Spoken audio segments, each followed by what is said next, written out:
No tak lidi, tady jde o nějaké nedorozumění. Je to kvůli těm sirotkům, protože oni už byli docela na mol. Ticho! Jsme tady, abychom soudili kriminálníka jménem Blitz. Popravdě, pane, tam jaksi...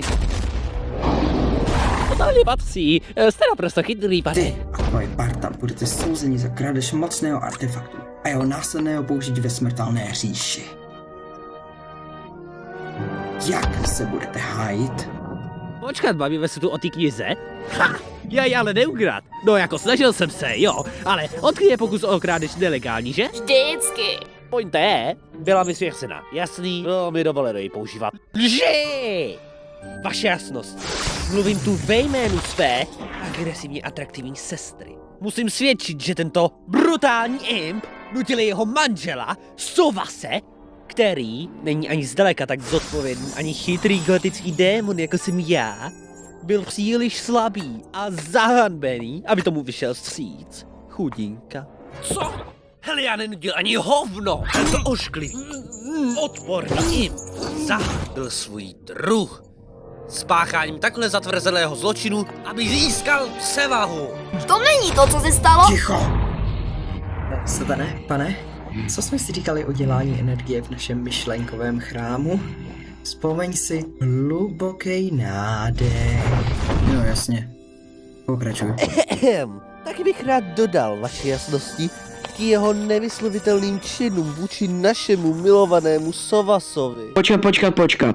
Kde vůbec je? Nemůžu mluvit sám za sebe? Ke karacho! On o tomhle soudu nebyl informován. Proč ne? Když je do toho zapletený, proč tu není? Ne snad? Proferachre, musíme ho přivolat aspoň pro jednou. Dobře, Vasago.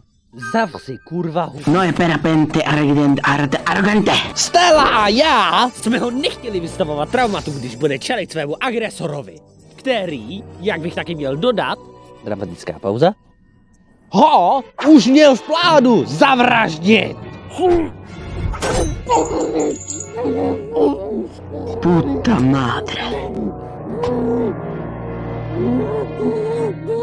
To nebyl on. My nevíme, kdo chtěl Stolasovu smrt, ale určitě to nebyl Blitz. No, tak co kdybychom se zeptali toho střelce samotného, který slíbil, že nám podá svědectví výměnou za imunitu. Nebyl to on. Ten, který mě zaplatil, abych zabil toho gotického démona a... text? Grimoire. Jo, tohle. Hele, já jsem zabiják, jasný? Takže kdybych chtěl zabít Solase, tak bych to kurva udělal sám!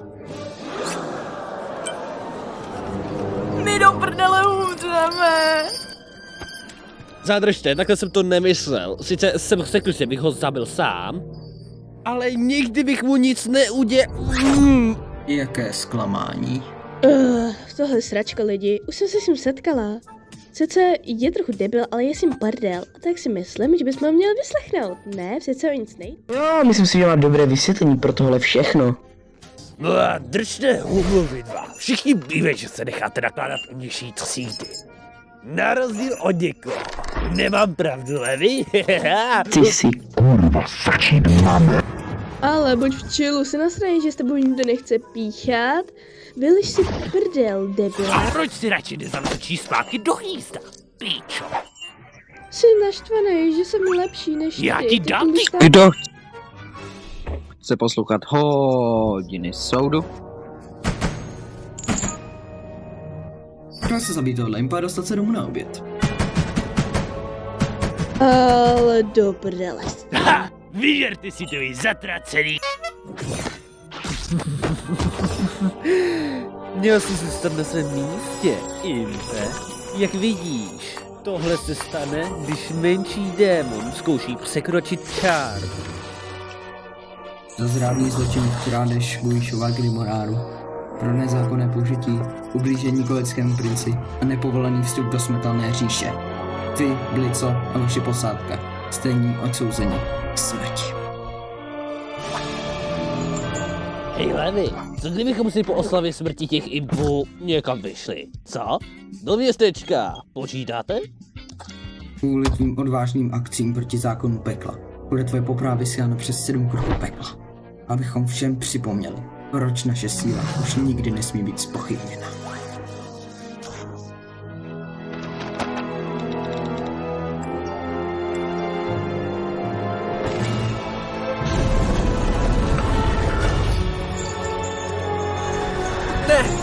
Ne, jasnosti. Můžu za to celé já, jasné? Nikoho nic nenaučíte, když nás tu všechny zabijete.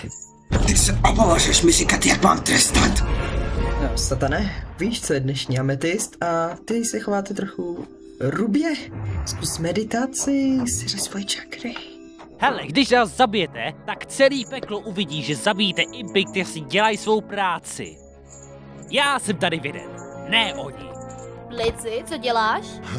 Dobře, předpokládám, že jsem stvořil impy, aby byl poslušný. Není důvod trestat poslušným, prostě zabijte toho hubenýho. Píči, tak to jsem nečekal. Podívej, Moxy, promiň, dělal jsem všechno, co jsem mohl. Víš, že to znamená tebe, že? Mrdat cecky.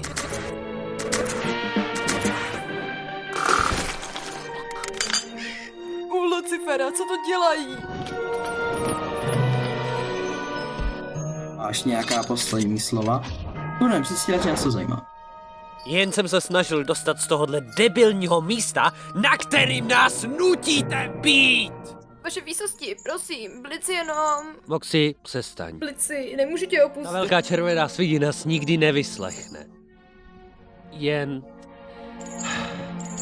se mi postarej o Lunu. Ne, nemůžu se dívat, milý.